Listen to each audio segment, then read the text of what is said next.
Mä oon Silmu. Ja mä oon Solmu.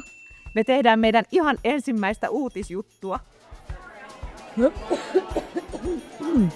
Äärimmäisen tiedon konferenssista. Meillä on reppu täynnä kysymyksiä. Kuinka pitkälle ampiainen voi lentää?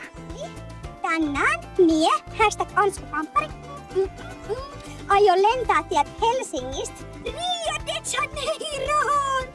Miten korvamato saa laulun soimaan päässä? Miksi minä olen tämmönen?